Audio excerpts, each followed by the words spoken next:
지금부터 이제 30장입니다. 이제 세계사도 거의 다 나갔어요. 그쵸? 예, 네. 거의 막바지에 도달하고 있는데, 이제, 요번 시간부터 배울 거는 이제 나폴레옹 이후의 시대입니다. 근데 그 시대를 다루기 전에 굉장히 중요한 그 내용이 있어서 중간에 하나 들어갔는데 그게 바로 과학혁명하고 그 산업혁명이죠. 그쵸? 예, 그게 그 시대랑 약간 겹쳐 있는 상황에서 일어났던 것이고, 이제는 이제 나폴레옹 이후에 근대 시대가 어떻게 흘러갔는가. 그래서 근대가 마무리되는 게 이제 1차 세계대전으로 봅니다. 그래서 1차 세계대전과 함께 1, 2차 세계대전과 함께 현대사회가 출범하는 것으로 얘기가 되거든요. 그래서 이제 그 나폴레옹 이후에 1, 2차 세계대전에 이르기까지 한 100년 기간의 근대 사회가 어떻게 흘러갔는가를 살펴보는 그 챕터라고 보시면 돼요. 그래서 그 세기로 얘기하면은 19세기입니다. 19세기 1800년대 전체에 해당한다고 보시면 돼요. 이 시기를 그 대표할 수 있는 두 개의 키워드가 있는데 그게 뭐냐면은 진화론이 있고요. 또 하나는 낙관주의입니다. 그러니까 그 유명한 진화론이 요 시대에 등장해요. 그래서 여기 보시면은 1859년이죠. 그래서 그 19세기 중엽이에요. 19세기 중엽에 찰스 다윈이 종의 기원이라고 하는 책을 세상에 내놓으면서 진화론이라고 하는 게 제시가 됐고, 이제 이후의 시대는 어때요? 모든 것들을 바라보는 기초 잣대로 진화론이 채택되죠. 그쵸? 굳이 과학뿐만이 아니라 모든 영역에서 이 진화론을 기초로 해서 모든 현상들이 해석되는 이제 그 흐름으로 흘러가니까 굉장히 중요한 사건이라고 볼 수가 있죠. 그래서 진화론을 우리가 꼭 올바르게 이제 이해를 해야 되는 것이고, 그리고 19세기 그 전체 사회 분위기가 어땠냐면은 굉장한 낙관주의에 빠져 있었어요. 그래서 여기서 말하는 낙관주의라는 게 뭐냐? 이제 예전에는 없었던 이제 막 신기술들, 신지식들, 이제 이런 것들이 출현하고, 그다음에 새로운 뭐 이런 정치 체계들, 뭐 이런 것들이 이제 자리를 잡아 나가면서 사람들이 미래에 대해서 굉장히 낙관적인 그런 태도를 보이기 시작합니다. 그러니까 그 얘기가 뭐냐면은 이제는 더 이상 이제 이런 어떤 많은 문제들에 시달리는 인류의 삶이 아니라 모든 문제가 완벽하게 해결된 아, 네. 그런 시대가 곧 도래할 것이다라고 생각하고 여기에 이제 진화론이 더해진 거죠. 그렇죠? 진화론이 더해져서 그러한 이제 미래상에 대한 기대감으로 막 들끓던 시대가 요 19세기 근대 후반부라고 보시면 돼요. 그래서 이제는 뭐야 전쟁도 없고 싸움도 없고 질병도 없고 미움도 없고 다툼도 없는 그런 시대가 이제 20세기죠, 그쵸? 이제 근대 후반부로 갈수록 이제 20세기가 도래하면은 곧 그런 세상이 곧 우리에게 다가올 것이야 라고 하면서 기대하고 있었는데 갑자기 뭐가 터진 거예요?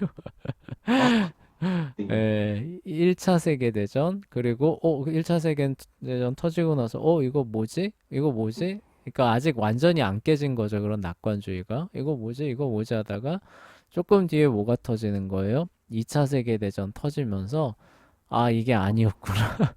아, 네. 라고 하는 그런 세계사의 흐름으로 진행이 됩니다. 그래서 나폴레옹 이후의 근대 시대라고 하면은 요 두 가지를 꼭 기억해 주시면 돼요. 나폴레옹 그 이전 시대에 중요한 거는 이제 우리가 말했던 그런 사상적인 부분에서는 쭉 살펴봤고, 그리고 이제 그 시대 때 일어난 과학혁명, 그 다음에 산업혁명, 중요하다라고 하는 거 얘기했었고, 그 이후 시대에는 두 가지 꼽아봐라라고 하면 뭐예요? 진화론하고 낙관주의. 요거를 기억하시면은 전체적인 이 시대의 배경을 이해하시는데 도움이 되실 거예요. 그래서 첫 번째는 이제 진화론입니다. 예, 진화론이라고 하는 거는 이제 결국 인본주의자들이 궁극적으로 내놓게 되는 그런 가르침이 되는 거예요. 이 인본주의자들이라고 하는 거는 하나님 없는 세상을 좋아하잖아요. 근데 이 하나님 없는 세상이라고 하는 걸 말할 때 가장 큰 어려움, 장애물이라고 하는 게 뭐냐면은 이 세상이 어떻게 기원했느냐라고 했을 때 대안이 없는 거예요. 아, 네, 이때까지도 18세기 중반까지도 야, 그러면은 이 세상은 어떻게 해서 나타나게 됐고 생명체는 어떻게 나타나게 돼서 오늘날에 이르게 된 거지? 라고 하면은 실제 과학 역사의 영역에서도 하나님이 뭐, 창조하셨고 그쵸? 네, 예, 그런 어떤 과정 맥락 가운데서 오늘날에 이르게 된 것이다 라는 설명 외에는 대안이 있었던 거예요? 없었던 거예요?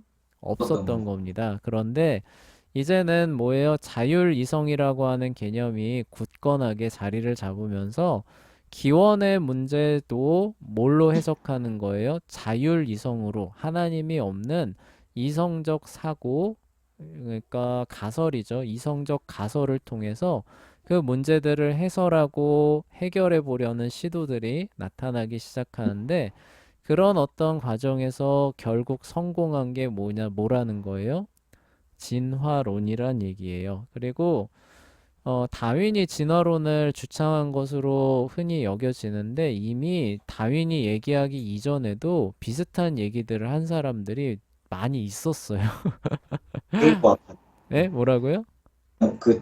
들었던 것 같아요. 네, 들었던 책상. 것 같죠. 그렇죠. 그러니까 시대 흐름상 진화론, 그러니까 그런 어떤 기원의 문제를 진화의 관점에서 해석해서 제시함으로써 이제는 뭐예요? 이 세상의 출발에 대한 문제도 하나님 없이 세상이 이러이러하게 출현해서 오늘날에 이르게 되었다라고 설명하는 그런 이론들이 나오는 건 결국 시간 문제였다라는 뜻이죠. 그렇죠?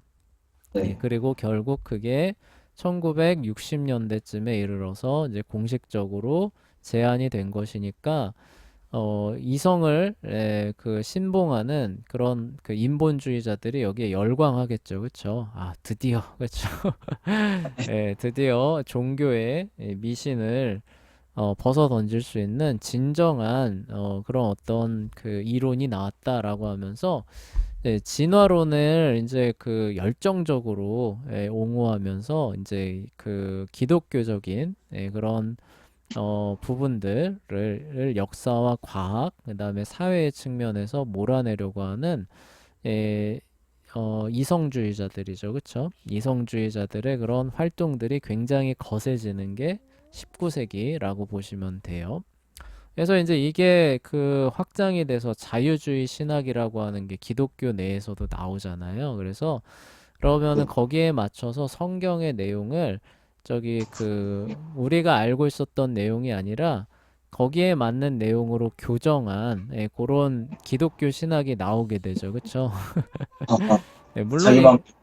물론 이게 이제 그 이전에 이제 철학이, 그쵸? 자율이성이라고 하는 철학이 대두될 때 태동한 거지만, 본격적으로 교회 안에서 이제 영향력을 행사한 거는 요 시대랑 맞물린 거예요. 진화론의 발표와 대성공이죠. 대흥행과 맞물려서 이제 그 이전에 나와 있었던 자유주의 신학이라고 하는 게 유럽 전체를 휩쓸고 가게 되고 이제 그 결과가 이제 20세기 들어오면은 이제 유럽에서 기독교라고 하는 흔적을 찾아보기가 어려워지죠. 그쵸? 네. 예, 이게 이런 흐름으로 흘러가는 거예요. 자, 어찌됐건, 그래서 토마스 아퀴나스와 아이작 뉴턴의 체계 속에 내재된 자율이성 개념이에요. 여러 번 설명했었죠. 하나님 없이도 우리가 이성적으로 올바르게 무언가를 해석해서 진리를 발견할 수 있다라고 하는 긍정적인 이성을 긍정하는 개념이에요. 그렇죠? 하나님 없이도 우리가 이성만을 사용해서 진리를 발견할 수 있다라고 하는 이 개념이 자율이성 개념입니다. 그래서 처음에는 뭐예요? 하나님은 기원을 설명할 때나 필요한 존재 아니면은 뭐예요? 우리가 설명할 수 없는 부족한 부분을 설명해 줄 수 있는 빈틈을 메꿔주는 존재 정도로 격화됐죠. 그쵸? 그랬다가 어떻게 되는 거예요? 진화론이 나오고 난 이후에는 쓸모없는 존재. 네, 그쵸? 네, 쓸모 없으니까 뭐예요? 없는 존재. 이런 식으로 가게 되는 거예요. 네, 자, 그렇게 되는 겁니다. 그래서 시간이 갈수록 결국 시간 문제예요. 시간이 갈수록 하나님을 보이는 이 현실 세계에서는 몰아내는 그런 그 결과를 계속해서 가져올 수밖에 없는 게 자율이성의 개념입니다. 그러니까 눈에 보이지 않는 세계에서 마음대로 활동하는 것이야 뭐 그렇다고 쳐도 눈에 보이는 현실 세계에는 뭐로만 해석해야 되는 거예요? 이성으로만 해석해야 되는 거잖아요. 그러니까 하나님을 보이지 않는 저 먼 어딘가에다 가둬놓고 나오지 마 이렇게 되는 것이고 그러다 보니까 있는지 없는지도 모르겠다. 그렇죠? 그러니까 쓸모없다. 없는 존재다. 이렇게 가는 거죠. 사람의 타락한 이성 작용에서는 그게 합리적으로 합당하게 보이는 거죠. 자, 그리고 그 빈자리에 무엇을 갖다 놓느냐? 과학 기술을 갖다 놓게 돼요. 그 자리에 이제 과학을 갖다 놓게 되는 겁니다. 그래서 오늘날 사람들한테 과학이 갖는 권위가 옛날 그 중세 시대나 그런 어떤 종교개혁 시대에 성경이 갖고 있는 권위의 자리에 이 과학이 오늘날 사람들이 그 차지하고 있는 거죠. 그렇죠? 그래서 그냥 얘기하면 안 믿어도 과학적인 설명이 이렇다 그러면 어때요? 어, 귀 기울여 그냥, 듣잖아요. 아, 그쵸? 네, 아, 현대인들. 그 옛날에는 성경이 이렇다 그러면 어때요? 그냥 들어요. 그쵸? 예, 일단 접고 들어주는 겁니다. 네, 그게 그렇게 바뀐 거예요.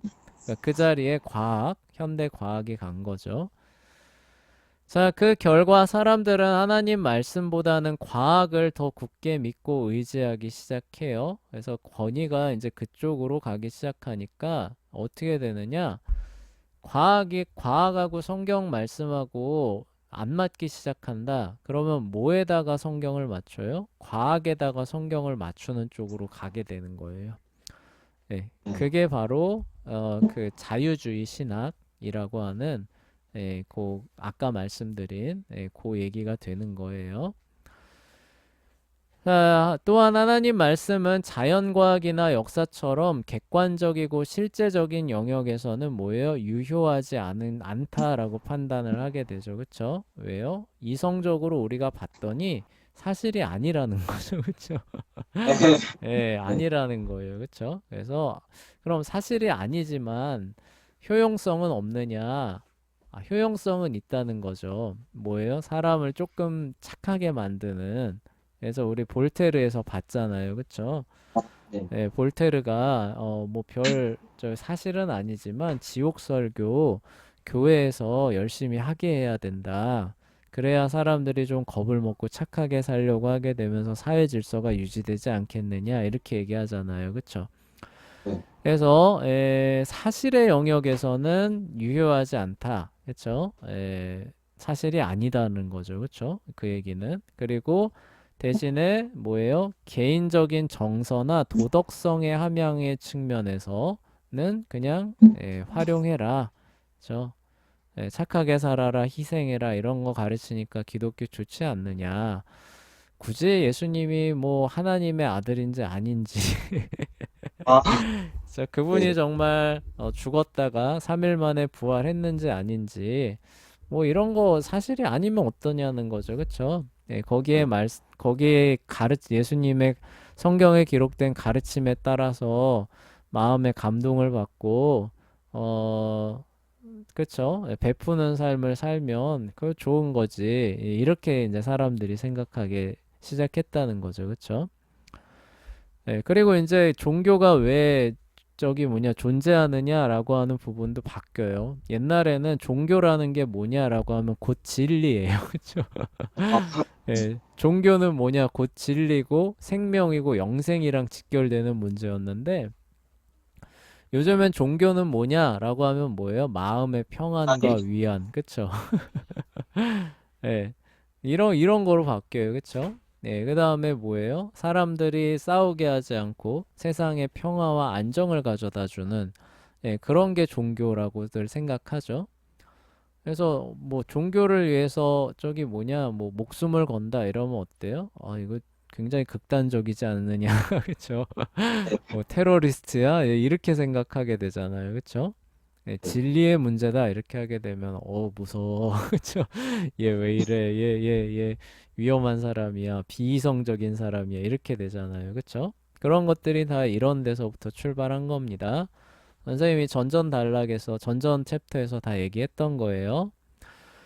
자, 그 결과 사람들은 점차 성경의 권위를 의심하며 받아들이지 않기 시작해요. 그쵸? 그래서 성경의 이야기 안 믿습니다. 사실이 아니라는 거죠. 과학적으로 봤더니 사실이 아니라는 거예요. 그쵸? 세상은 죄의 권능이 얼마나 강력한지를 잊어버리고 인본주의가 제시하는 새로운 에덴 동산을 향해 힘차게 전진하기 시작하게 됩니다.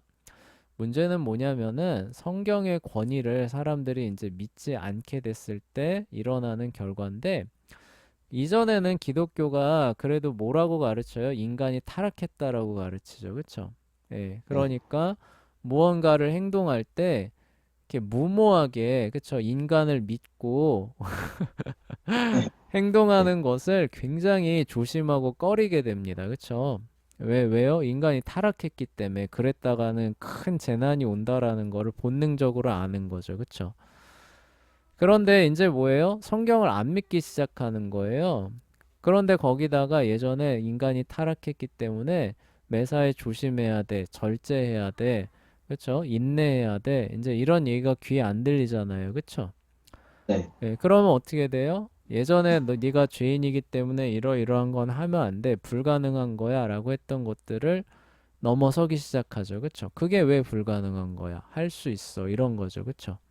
네, 그러니까 그 예전에도 그 대표적으로 이상사회죠. 그쵸? 예, 네, 죄로 인한 그런 어떤 영향과 결과가 없는 이상사회의 건설. 기독교 사회에서는 이거 하려고 하는 사람이 있어요? 없어요? 좀, 없죠. 그쵸? 네, 네, 네, 죄는 억제될 수 있을 뿐이고 구원받아서 하나님 나라 가는 것이야말로 진정한 해결책이기 때문에 그런 거 아무도 시도하지 않습니다. 네, 그런데 이제는 뭐예요? 성경은 사실이 아니야 라고 얘기를 했기 때문에 이제는 뭐예요?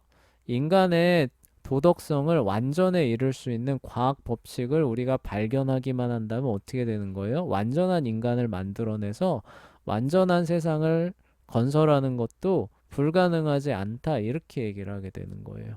그리고 네, 이러한 말과 흐름에 수많은 사람들이 열광하면서 달려갔던 시대가 19세기가 된다는 거고, 그리고 선생님이 그게 1, 2차 세계대전으로 인해서 완전 깨졌다 그랬잖아요.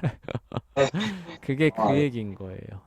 그러니까 19세기에는 열광하면서, 아, 이제는 이성적으로 보니까 옛날에 그 기독교에 의해서 안 된다고 얘기했었던 이상사회, 아, 이거 드디어 이제 보니까 건설이 가능한 거였구나, 할 수 있겠구나, 이렇게 하고 저렇게 하고 저렇게 하면은 되겠구나라고 하면서, 우와, 가자, 으쌰, 으쌰, 으쌰 하고 갔는데 뭐가 기다리고 있는 거예요? 세계 1, 1, 2층. 2차 세계대전의 참상이 기다리고 있는 겁니다. 예, 그래서 네, 이제 절망하기 시작했던 거죠. 그쵸? 근데 그 대가가 엄청난 사람들의 피를 요구하는 그런 대재앙이었던 겁니다. 그래서 기독교가 그거 하지 말라고 했던 건데, 아, 네, 인간의 교만으로 인해서 그렇게 된 겁니다. 그 인간의 교만은 왜 그렇게 커졌느냐? 인간의 타락한 죄성 때문에 그런데 그 죄성이 주로 어디에 작용한 거예요? 지성에다가 작용을 해서 자율이성이라고 하는 개념을 통해서 확장을 해 나간 그 결과가 이렇게 된 거예요. 그쵸? 자, 그러한 사회 분위기 속에서 찰스 다윈은 1859년에 자신의 연구 결과를 종합해 종의 기원이라고 하는 책을 세상에 내놓습니다. 그는 그 책에서 모든 생물은 세상이 수용할 수 있는 한계 이상으로 자손을 만들어내고 그로 인해 모든 생명체 사이에는 생존 경쟁이 벌어지게 된다고 주장을 했습니다.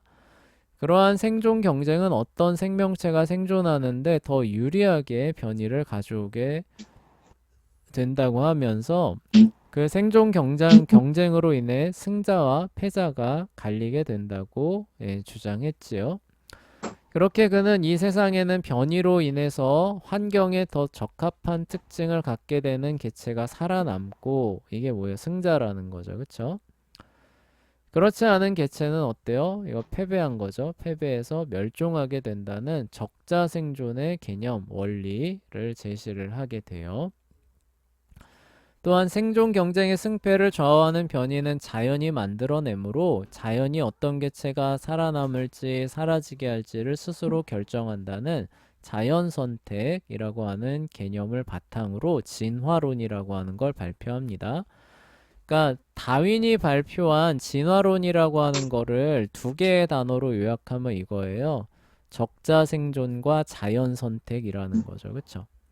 네. 창조와 하나님의 섭리에 의해서 이러한 많은 그 생명체들이 출현하고 다양하게 나타났다가 기존의 창조론에 의해서 대다수 사람들이 생각하고 있었던 것이었는데 이거를 다윈의 진화론이 뭘로 바꾸는 거예요? 그게 아니라 자연 선택에 의해서 적자 생존의 과정을 거치다 보니까 생명체가 나타나고 그 생명체가 이렇게 다양하게 갈래가 분화되어 나오면서 오늘날에 이른 것이야. 그러니까 하나님의 창조나 섭리라고 하는 건 필요하다는 거예요? 필요하지 않다는 거예요? 필요 필요하다. 없다는 거죠. 그렇죠? 그런 건 뭐라는 거예요? 그냥 사람들의 정서적인 위안을 위해서 그냥 고대인들이 발명해낸 상상력의 작품일 뿐이지 실제 역사상으로는 그러니까 실제 우리의 현실에서는 뭐가 이 모든 걸 이뤄낸 거예요? 자연이라고 하는 그쵸? 그 개체가 자연 선택이죠. 환경적인 변이를 통해서 무엇이 적합할지를 선택을 하는 것이고 거기에 적합한 적자가 생존하게 되는 과정이 누적되면서 생명체가 나타나게 되고 그 생명체가 또 여러 단계로 이렇게 갈라져 나오면서 다양한 생명체들이 나타나게 된 것이지 하나님의 창조, 뭐 섭리 이런 거는 과학적으로 그 타당하지 않아. 그러니까 사실이 아니야. 아, 이렇게 그 발표를 하게 됐던 겁니다. 그러니까 그 사람이 넘기 힘들어서 어쩔 수 없이라도 받아들여야 했던 창조론, 하나님에 대한 존재를 과학으로부터 완전히 배제시키는데 성공하는 전기를 마련한 게 바로 요 진화론, 요 두 개의 개념을 통해서 한 겁니다.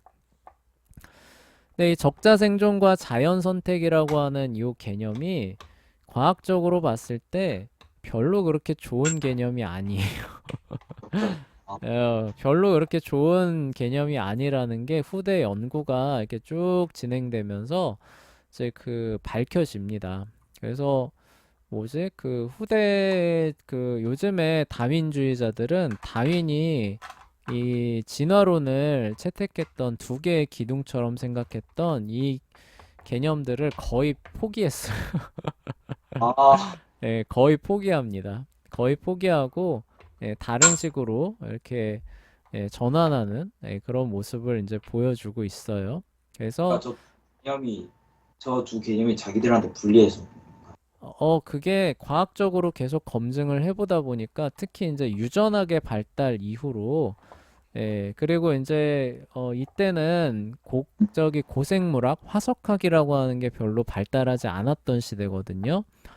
근데 실제로 화석 나오는 거 보니까 이런 식으로 그 생명체가 다양화되지 않았다는 것들이 밝혀지고 나서는 이 그 핵심 개념들을 포기하고 포기하고 다른 식으로 물론 진화가 이루어지긴 하는데 다른 요인들에 의해서 이제 그 진화가 진행이 돼서 오늘날에 이르렀다 이렇게 얘기를 하고 있어요. 그러니까 진화라는 용어는 채택은 하는데 진화를 일으키는 근본 요인이 뭐냐라고 했을 때 다윈은 핵심으로 자연 선택 적자 생존을 얘기를 하는데 오늘날의 다윈주의자들은 이거 얘기 안 한다는 거예요. 아, 예, 그러니까 과학적으로도 많이 그 무너진 그런 개념이 됐기 때문에 이거 말고 다른 거, 예, 다른 요인들이 진화를 일으켜서 그래서 오늘날에는 이제 그 대표적으로 돌연변이 이런 걸 이제 주로 얘기를 하죠. 그쵸? 예. 그런 것들 이제 얘기를 하게 되고 돌연변이도 근데 공격을 받아요. 왜냐면은 돌연변이가 그러면 진화의 요인이야? 그러면 실제로 한번 과학적으로 검증을 해볼까 하고 돌연변이들 모아가지고 쭉 통계 내보니까 99%가 생명체에 해를 가하는 변이가 돌연변이래요. 아, 예. 그러면 진화를 하기 위해서는 진짜 1%의 확률이 계속 돼요. 예, 근데 그 1%도 도움이 되는지 안 되는지 얘기보다도 일단 해를 안 가하는 그런 변이가 1% 정도밖에 안 된다는 거죠. 그러니까 아, 그러한 변이가 주요 동인이 돼가지고 이러한 수많은 그쵸?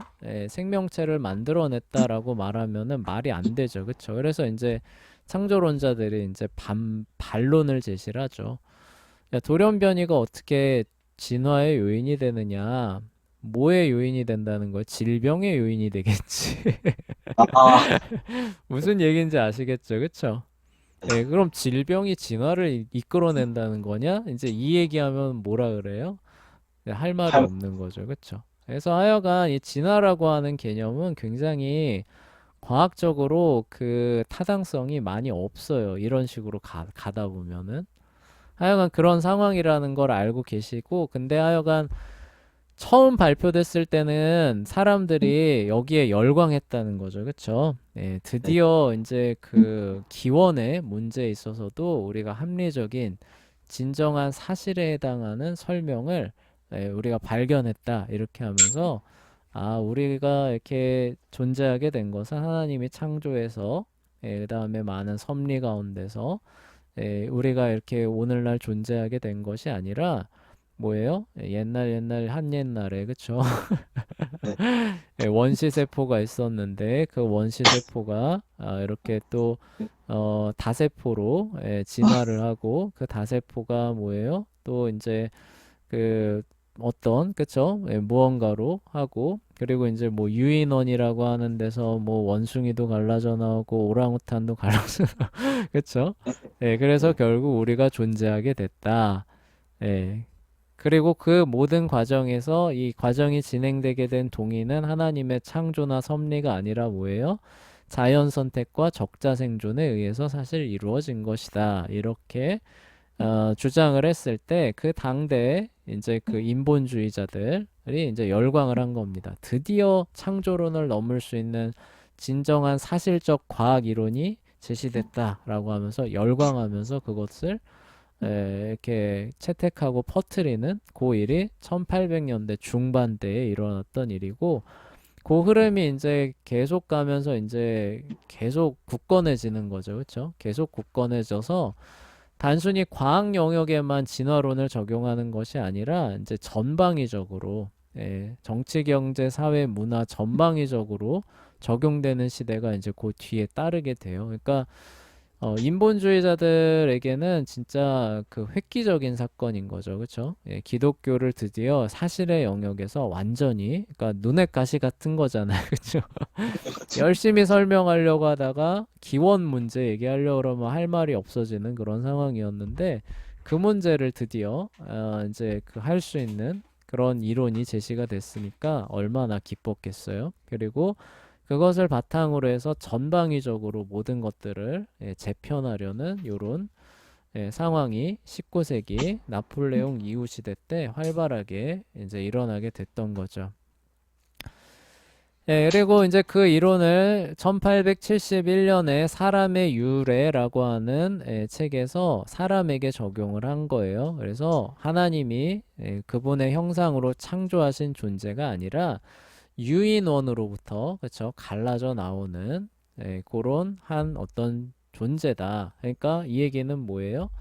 인간하고 침팬지하고 오랑우탄하고 이런 건 다 뭐라는 거예요? 사촌이라는 뜻이죠. 그쵸? 네. 그 갈래를 따지고 올라가 보면 원래 공통 그 조상이 있을 것이고 거기로부터 이제 갈라져 나오는, 그쵸? 그런 자연 선택과 적자 생존의 원리에 의해서 갈라져 나온 그런 저기 그 동물이다. 예, 이런 주장을 제시를 하게 된 거예요. 그쵸? 네. 예, 그리고 이 주장에 따르면은 인간의 그 존귀함, 우리가 흔히 인권이라고 얘기를 하잖아요. 그쵸? 예, 네. 인권이라고 하는 건 허상이에요. 그쵸? 한번 잘 생각해 보세요. 아, 인간이 왜 고귀해요? 원숭이 이름은. 아니, 그렇게 따지면은 우리가 원숭이, 고릴라 이런 거랑 다 사촌이잖아요. 그쵸? 그쵸.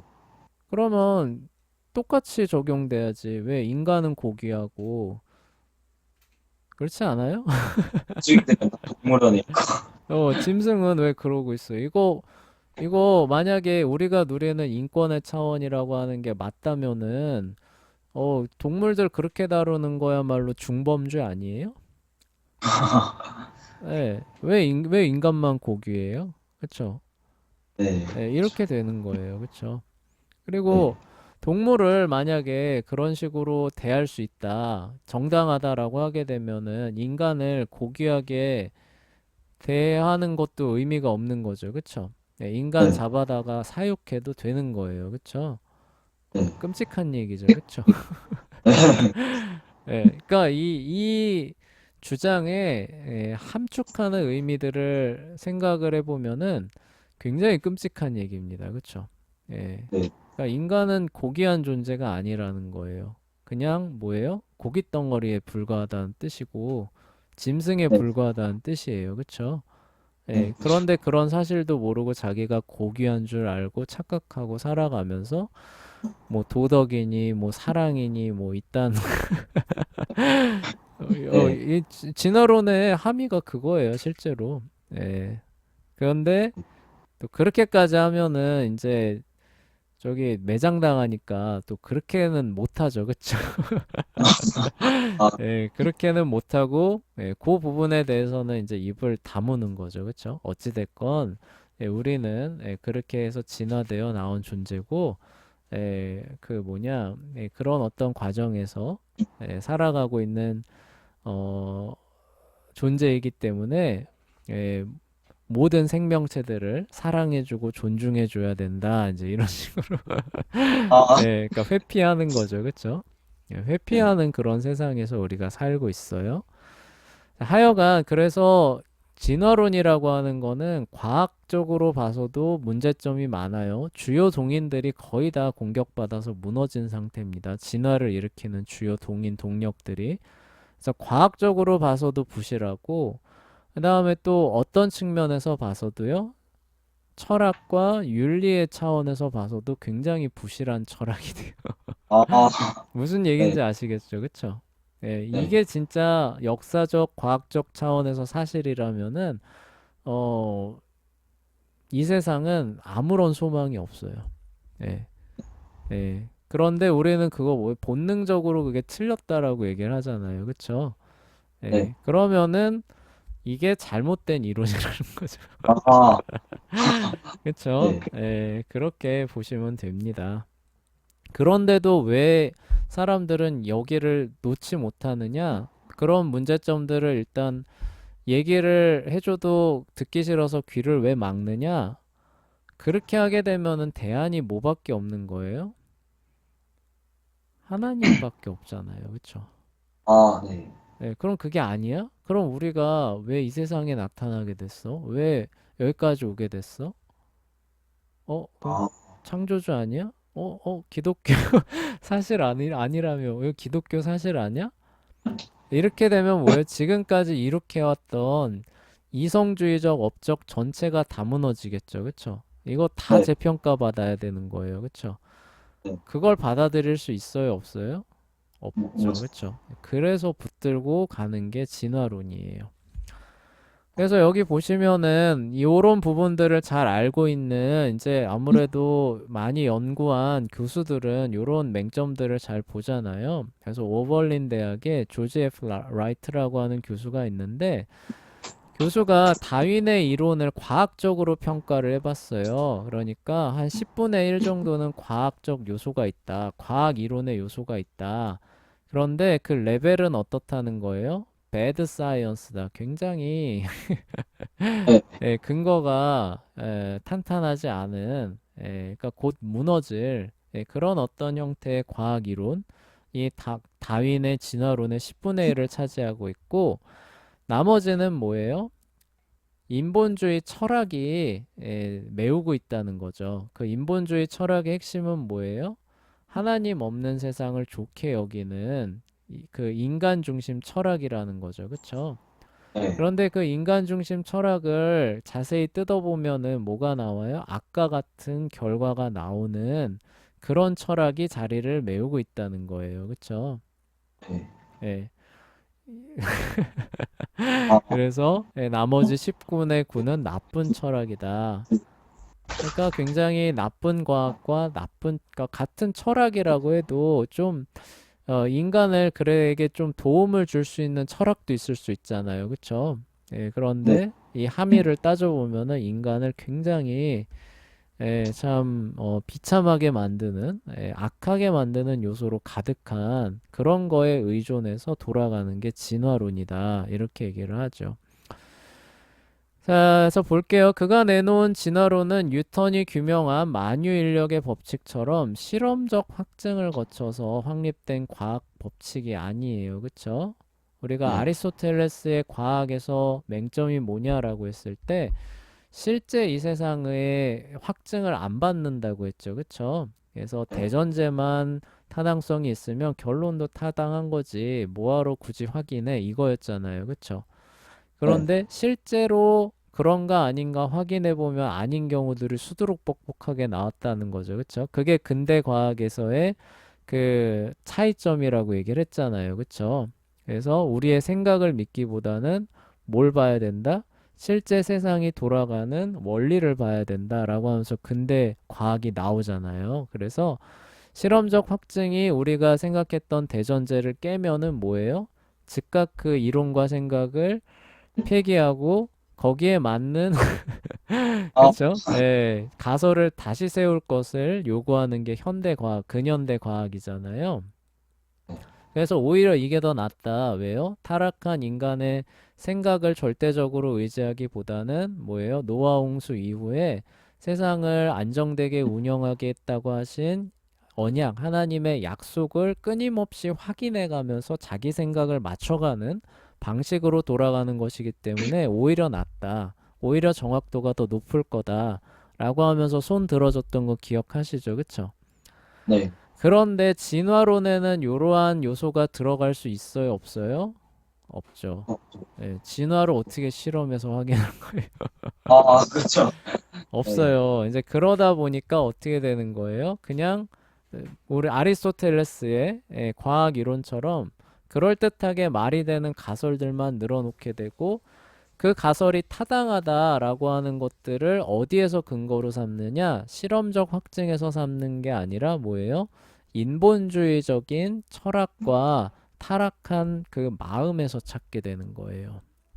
아, 예, 그래서 사실 진화론을 과학적으로 평가하면 뭐냐? 생물체의 다양성과 그 기원에 대해 설명하기 위해 임의로 세워놓은 하나의 가설인데 그 기초가 매우 부실한 나쁜 과학, 좋지 네. 않은 가설에 불과한 거예요. 과학적인 차원에서 보면은. 예, 그래서 진화론에는 이 세상이 정말로 그러한지 아닌지를 확증해 줄 만한 그 어떤 요소도 존재하지 않기 때문에 진화론 안에서가 아닌 다른 무엇, 특별히 인본주의 신학과 철학에 의존해서 돌아가게 하는 게 그 진화론이 되는 것이에요. 그래서 10분의 1 정도는 나쁜 과학이고 10분의 1 정도는 철학에 의존, 인본주의 철학에 의존하는데 그 인본주의 철학도 굉장히 급이 떨어지는 아, 그런 데 네. 의지해서 여기 이거에 의지하는 철학이 진짜로 사실이라면은 인간에겐 아무런 소망이 없다는 거죠. 그렇죠? 예, 네. 그런 철학에 의존해서 돌아가는 게 진화론인데 근데 문제는 뭐냐? 아까 얘기했듯이 그런 진화론을 발판으로 해서 현대 사회 전체가 다 재평가되는 쪽으로 세상이 돌아갈 거라는 거예요. 그쵸? 네. 그러니 이 세상이 얼마나 많은 악과, 그쵸? 그로 인한 파멸을 불러올 수밖에 없는 세상이 기다리고 있을 것이냐는 거죠. 그쵸? 네. 이런 거 없어도 그러한 재앙들이 넘쳐날 수 있는 게 이 세상인데, 이러한 것까지 더해놨으니 이 이후의 세상이 얼마나 처참할 거냐는 거예요. 그쵸? 그리고 네. 그것을 실제로 확인해 준 게 1, 2차 세계대전이라고 하는 사건이 됩니다.